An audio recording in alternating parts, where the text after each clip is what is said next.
تو اس طرح کے بھی ہیں، اور بھی بڑی کیٹیگریز ہیں یہاں جو ہے نا وہ امیگریشن کی جو چلتی ہے، اور کینیڈا میں تو چلتی رہتی ہیں، اور یہ بلاتے رہتے ہیں لوگوں کو جی۔ اچھا، یہ مجھے تھوڑا سا کلیئر کر دیجیے کہ 5 افراد ان کا کیس پاس ہونا چاہیے، پھر وہ کسی ریلیٹیو کو، کسی دوست کو یا کسی کو بھی بلا سکتے ہیں؟ نہیں، وہ کسی کو بھی بلا سکتے ہیں، مگر شرط یہ ہے کہ وہ فیملی یا وہ بندہ اپنے ملک میں نہ ہو۔ جس طرح وہ پاکستان میں نہ ہو، پاکستان سے حالات سے تنگ آ کر وہ کسی دوسرے ملک میں چلا گیا ہو، جس طرح تھائی لینڈ میں چلا گیا ہو، ملیشیا میں چلا گیا ہو، چائنا میں چلا گیا ہو، اور وہاں جا کر اس نے اپنا ریفیوجی کلیم وہاں کیا ہو، مگر وہاں کی گورنمنٹ ان کو سپورٹ نہیں دیتی، یونیسیف ان کو وہاں جو ہے نا وہ اکاموڈیٹ نہیں کر سکتی، تو پھر اس کا یہ طریقہ ہے کہ اگر کوئی بھی 5 کینیڈین مل کر ان کو جو ہے وہ سپانسر کریں، تو وہ 5 بندے پھر اپنی اپنی ذمہ داری دیتے ہیں کہ اس بندے کو ہم مدد کریں گے، یہ آئے گا، اس کو ہم اکاموڈیٹ کریں گے، اس کا 1 سال تک اس کی ذمہ داری لینی پڑتی ہے، اور اس کے بعد جو ہے نا وہ پھر آزاد ہو جاتے ہیں، کوئی ان کے اوپر ذمہ داری بڑی نہیں آتی، اور تو اس طرح کی چلتی رہتی ہیں پالیسیاں بہت سی۔ زبردست۔ اس کا مطلب ہے کہ وہ 1 سال تک جنہوں نے بلایا ہے اس کا میڈیکل اور اس کے اخراجات، کھانے پینے کے، اکوموڈیشن کے، وہ برداشت کریں گے، ٹھیک ہے؟ یہی میں سمجھاؤں؟ ہاں جی، وہ ان کو کرنا پڑتا ہے، مگر زیادہ تر لوگ جو آتے ہیں وہ کام پر لگ جاتے ہیں، ان کو کام کی اجازت ہوتی ہے، صرف ان کا یہ ہوتا ہے کہ وہ ویلفیئر پہ نہیں جا سکتے 1 سال تک، وہ گورنمنٹ سے کوئی جو ہے نا وہ مطالبہ نہیں کر سکتے 1 سال تک، تو اس کی جو ہے نا وہ ان 5 بندوں کو ذمہ داری اٹھانی پڑتی ہے، تو وہ کوئی اتنی بڑی بات نہیں ہوتی جی۔ ہاں جی، ٹھیک، زبردست۔ کیونکہ پھر آپ نے جس طرح فرمایا کہ جو ایکسپرٹ ہیں ان سے ہم بات کریں گے، کہ بہت سارے دوست Malaysia, Thai land, Sri Lanka, Uganda بیٹھے ہیں جن کے کیس پاس ہیں، تو یہ خوشخبری ہے ان کے لیے کہ ہم دیکھتے ہیں کہ جو آپ اگر چاہیں تو ہمیں ان کا ایڈریس اور دے دیں، وہ ٹیلی فون، ہم ان سے پتہ کریں گے کہ وہ کیا رائے دیتے ہیں جو آپ کے دوست ہیں ایکسپرٹ۔ اچھا، تو آپ کس طرح پھر کینیڈا میں کتنی دیر سے، اگر پہلے انٹرویو میں شاید جی بتا دیو لیکن یہ پھر دلچسپی پیدا ہوئی ہے کہ کس طرح آگے اور کب آگے؟ جی، میں بھی ایز اے اسکلڈ ورکر ہی میں نے اپلائی کیا تھا اسی کیٹیگری میں پاکستان میں، تو میں نے تقریباً 1999 میں اپلائی کیا تھا جہاں تک مجھے یاد ہے، اور 1.5 سال کے بعد 2000 میں ہمیں پرماننٹ ریزیڈنٹ مل گئی تھی، وہاں سے ہی پہلے دن سے ہی پوری فیملی کو، تو میں، میری بیگم، بچے، ہم سارے ایک ہی دن لینڈ ہوئے تھے یہاں وینکوور میں، تو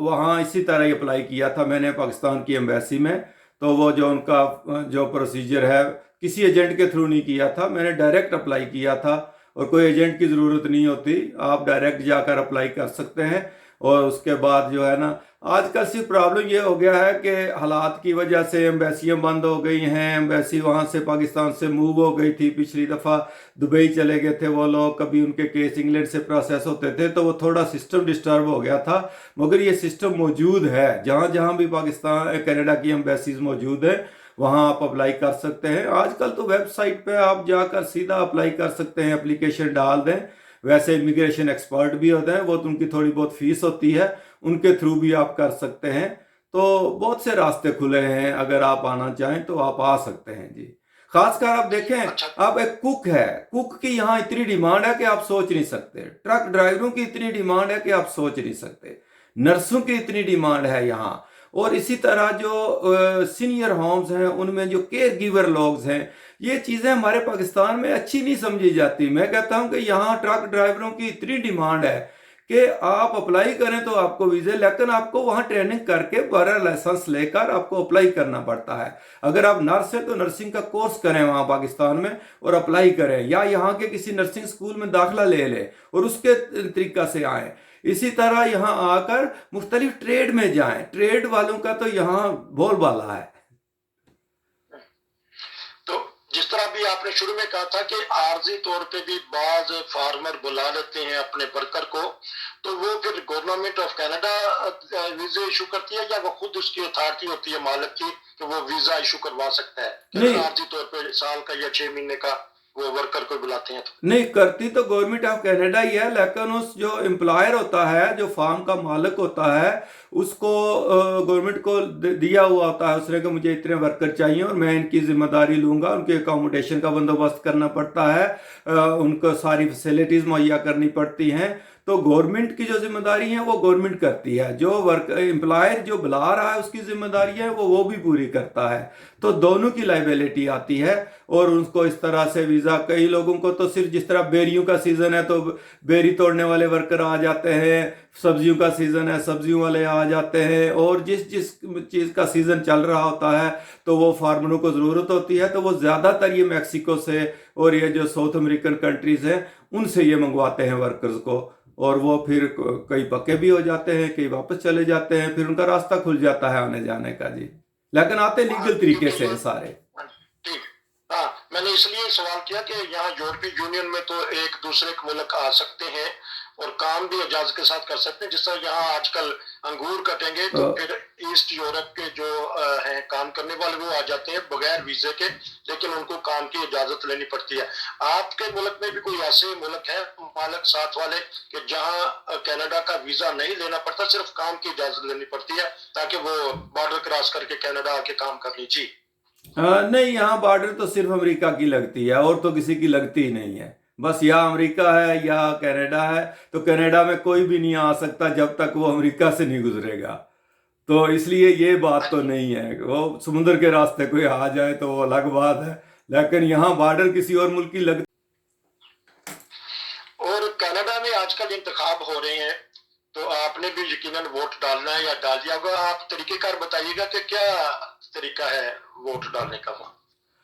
جی الیکشن تو ابھی 20 تاریخ کو ہونے ہیں, جو مین ان کا دن ہے جس دن سب لوگ ووٹ ڈالیں گے, مگر اس سے پہلے انہوں نے ایڈوانس پولنگ کھول دی تھی جس میں ہم بھی ووٹ ڈال کر آئے ہیں. تو وہ 3-4 دن ایڈوانس پولنگ, یہاں بڑے طریقے ہیں ووٹ ڈالنے کے, آپ میل میں بھی ڈال سکتے ہیں, الیکشن کینیڈا کے کسی بھی آفس میں جا کر کسی وقت بھی ووٹ ڈال سکتے ہیں. اور پھر یہاں انہوں نے مختلف پولنگ اسٹیشن بنائے تھے ایڈوانس پولنگ کے لیے کہ جو لوگ پولنگ والے دن رش سے بچنا چاہتے ہیں یا نہیں جانا چاہتے وہ جا کر ڈال سکتے ہیں. تو ہم بھی ایڈوانس پولنگ میں چلے گئے تھے. تو یہاں وہ مشینوں کا سسٹم نہیں انہوں نے رکھ, دیکھیں یہ اتنا ڈیولپ ملک ہے مگر یہاں بھی انہوں نے مشینیں نہیں رکھی, ہاتھ سے ووٹ ڈالنا پڑتا ہے. وہی وہ پیپر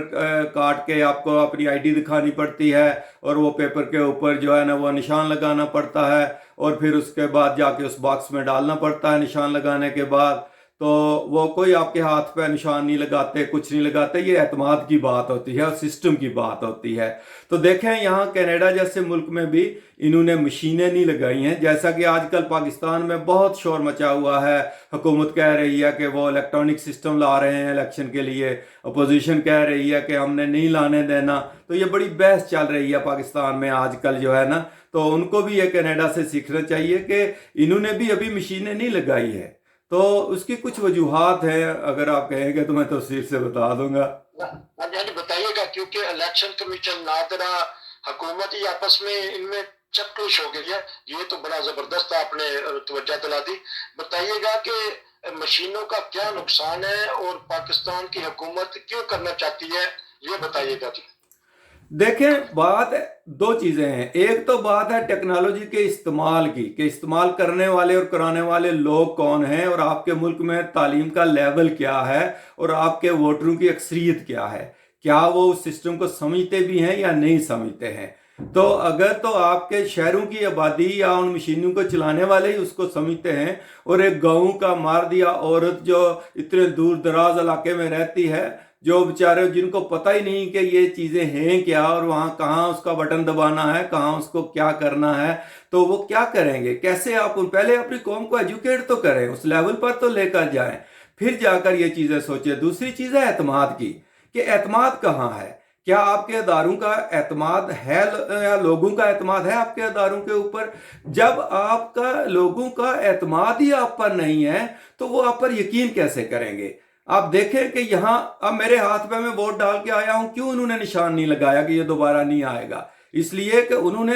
ٹرینڈ کیا ہوا ہے اپنی قوم کو کہ یہ بندہ دوبارہ آئے گا ہی نہیں, یہ بے ایمانی نہیں کرے گا, اور اگر آئے گا تو پکڑا جائے گا, اور اگر میں جاؤں گا تو پکڑا بھی جاؤں گا اور اس کی سزا بھی بھگتوں گا. تو یہاں ایک سسٹم ہے, آپ پہلے اپنے ملک میں سسٹم بنائیں اور اپنے اداروں کا اعتماد بحال کریں. اب بات یہ ہے کہ اپوزیشن بھی ویسے شور نہیں مچا رہی. اب مشین کون چلائے گا, مشین کوئی ایکسپرٹ چلائے گا نا, اور لوگوں کو کیا پتا ہے کہ اس مشین میں کیا ہو رہا ہے یا کیا کریں گے یہ لوگ. تو ایک تو یہ کہ وہاں کا ووٹر تیار نہیں ہوگا اس چیز کے لیے، نہ ان لوگوں کو پتہ ہے، جو گاؤں کے لوگ ہیں، دور دراز ہیں، ان کو ان مشینوں کا کوئی پتہ نہیں ہے۔ یا تو ان کو کوئی ہائیبریڈ سسٹم لانا پڑے گا کہ شہروں میں تجربہ کر کے دیکھ لیں اور اس کو فول پروف بنائیں، یا اس کو ابھی وہی دوسرا مینول سسٹم ہی رکھیں۔ یہ سسٹم جو ہے نا، جب تک اعتماد بحال نہیں ہوتا، اب مشین کو ٹیمپر کرنا تو بہت آسان ہے۔ اب دیکھیں امریکہ کے الیکشن میں شور مچا جی کہ رشیا نے جو ہے نا وہ ٹیمپر کر دیا الیکشن اور ٹرمپ صاحب کو جتا دیا اس وقت۔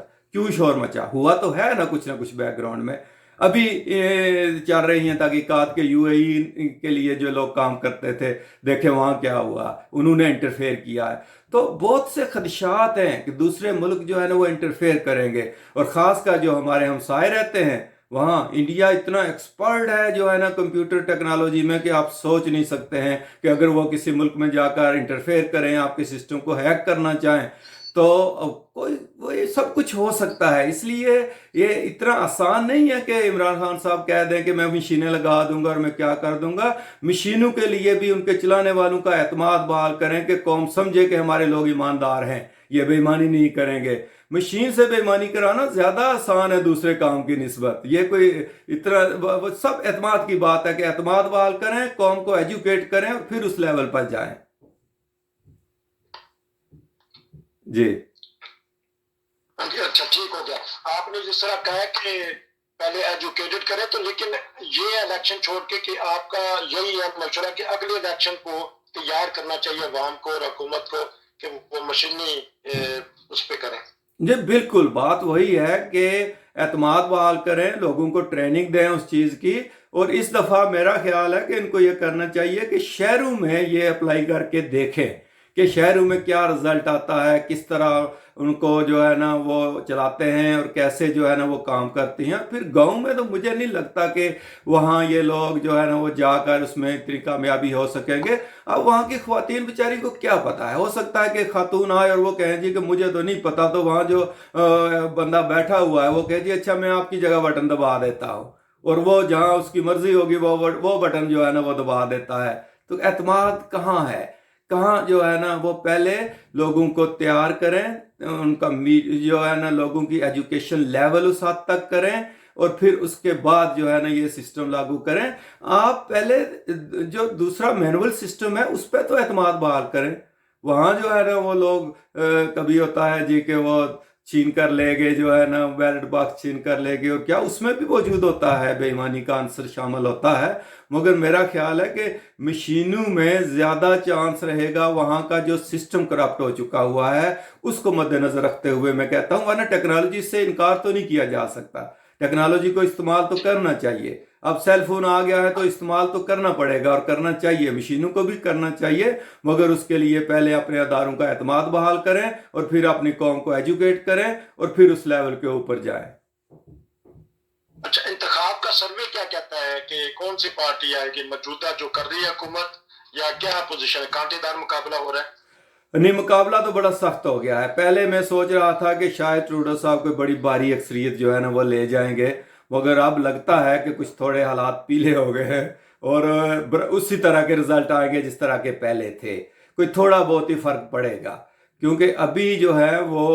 کوئی تھوڑی سی چیز بیک فائر کر گئی ہے کہ یہ الیکشن کیوں انہوں نے اناؤنس کیے ہیں۔ تو اب دیکھتے ہیں 20 تاریخ کو پتہ چل جائے گا کہ ٹروڈو صاحب کی یہ کوشش ہے کہ لبرل پارٹی کو اکثریت ملے، لیکن اگر ان کو اکثریت نہ ملی تو وہ گورنمنٹ نہیں بنائیں گے، تو دوسرا نمبر پھر آئے گا کنزرویٹیو کا۔ اب دیکھنا یہ ہے کہ کیا کنزرویٹیو اس کے لیے تیار ہیں، تو کنزرویٹیو نے اگر گورنمنٹ بنا لی تو پھر معاملات جو ہے نا وہ دوسرا رخ اختیار کر جائیں گے۔ تو اب این ڈی پی کے کورٹ میں جائے گی بات کہ این ڈی پی کس کو سپورٹ کرتی ہے۔ تو یہاں یہ نہیں ہوتا کہ جا کر دونوں پارٹیاں مل کر کہتی ہیں کہ بھئی میں اس کو سپورٹ کروں گا تو اس کو حکومت بنانے دیں۔ پہلے گورنر جنرل جو ہے نا وہ سب سے اکثریتی، جس کی پارٹی کی سب سے زیادہ سیٹیں ہوتی ہیں اس کو آفر کرتے ہیں، پھر اس کے بعد جن کی دوسرے نمبر پہ ہوتی ہے اس کو آفر کرتے ہیں، چاہے تیسری پارٹی ان سے ملے یا نہ ملے۔ پھر اس کے بعد جو ہے نا وہ پھر جو ہے وہ دیکھتے ہیں کہ اب کیا آپشن رہ گیا ہے۔ اب دیکھیں وہاں اسرائیل میں کیا ہوا ہے۔ اسرائیل میں میرے خیال میں 2 سال میں کوئی کتنے الیکشن ہو چکے ہیں، اور وہاں ان کی گورنمنٹیں بنی، کولیشن پھر ٹوٹ گئی، پھر بنی، پھر ٹوٹ گئی، پھر بنی، پھر ٹوٹ گئی، اسی طرح ہوتا رہا۔